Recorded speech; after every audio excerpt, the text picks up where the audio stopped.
Hey guys, welcome all back. Thanks for clicking on. This is another teaching, guys. So I get quite a few comments, and I really don't mind because I'm into it myself. I teach it on demons, how they can benefit you, demon packs, a bit about them, etc. Okay, but I'm doing a bit more teaching vids now, especially when I feel I sense in my soul people just have this hunger, this need for this extra knowledge. I'm gonna share it. Okay, so if you like the vids, guys, the effort I'm putting in, the time I'm putting in, the actual knowledge that I'm sharing, show the like, guys. Share the vids, and if you haven't already, consider subscribing. So I've made bullet points here. So excuse me for looking down when I do now and again. I like to keep the vids as short as possible for you guys because I know people get bored and irritated and fucking click off. So I'm gonna keep it as short as possible, um, but always giving as much information as I can. Okay. So the title itself might sound boring, but it's actually quite a profound lesson. So how to obtain greater spiritual lesson experiences. Firstly, you actually want to obtain more spiritual experiences because it indicates growth, right? It will greatly influence your willpower, your like law of attraction abilities, your spell work, your informal petition work. It will enhance your desires as well. Just being in that spiritual realm and having better access. Okay, so how do we do this? Here are some steps to break forms. And when I say forms, I'm talking all forms. Conforms of the mind, what we were generally taught in our homes growing up, in schools, in churches. We got to break those forms, okay? I'm not saying be a dickhead about it. I'm saying breaking the forms. The lesson here is how to obtain greater spiritual experiences for your self-development, self-growth, and of course your power. This is one of it. To break conforms, to break forms as well. I'm not saying go and break your fucking body, break forms. And this is also one of the reasons why yoga is so important and good for you. It sounds silly, but just doing those poses, right, besides being good for your body, it actually trains your mind to break the normal form, which is sit down, walk, pick this up. That is a form. So any normal form you find yourself in all the time, acknowledge it and break it as regularly as you can. And you'll see some big changes coming along the way. I can't say when, not on the first day, not on the second day, but you do these type of things consciously. And I can guarantee you, spiritual awakening, spiritual awareness, spiritual experiences comes to you much quicker and much more profound, okay?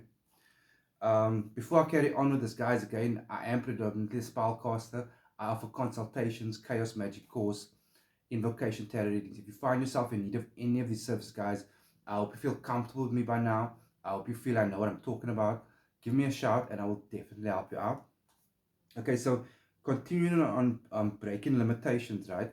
So it's breaking forms, breaking limitations. We all have limitations on ourselves, whether it's been put on us by, again, the church or school or our parents or our own fears. We got to acknowledge these limitations. If you need to even write it down, okay? Acknowledge them and step by step start breaking down these forms, the conforms, the forms, the limitations. And we can cross any board, you guys, like running. If you're used to running, and it's, again, it sounds silly, but the work behind it is what's profound. If you're used to running a mile, for example, run an extra 200 meters on top of that. Small example. Meditation. For some people, especially when they're starting, it can be frustrating, it can be hard. And if you find yourself doing it for 10-15 minutes again, increase it by 5-10 more minutes. Break that current limitation. And fears is another one. Whatever your fears are, and you can keep this very private to yourself because it's a practice for yourself, your development, okay, your power. Face those fears as often as you can. And if you see yourself someone's facing a fear and you can maybe last a minute or two, right? Try your utmost to face it for longer. Break that natural conform, that time period of a minute or two. So that's another thing you're breaking. So breaking is key. The more we break, the more we are open to spiritual experiences, spiritual power. Um, our bodies itself are limitations because it's a vessel. Nothing wrong with our bodies. We need our bodies to have experience here on this earth, right? So I do endorse looking after yourself, your health, for sure.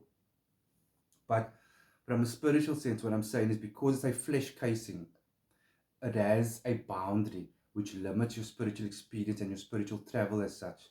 So to live like in balance with your spiritual body, but tap it into the spirituality as well, right? What you can practice is honing in on your senses. You know your sight, your hearing, taste, and all that. When you sit in there, even driving, you can focus on one sense at a time. Preferably somewhere safe. You sit down, close your eyes, and you just focus on what you hear around you, nothing else.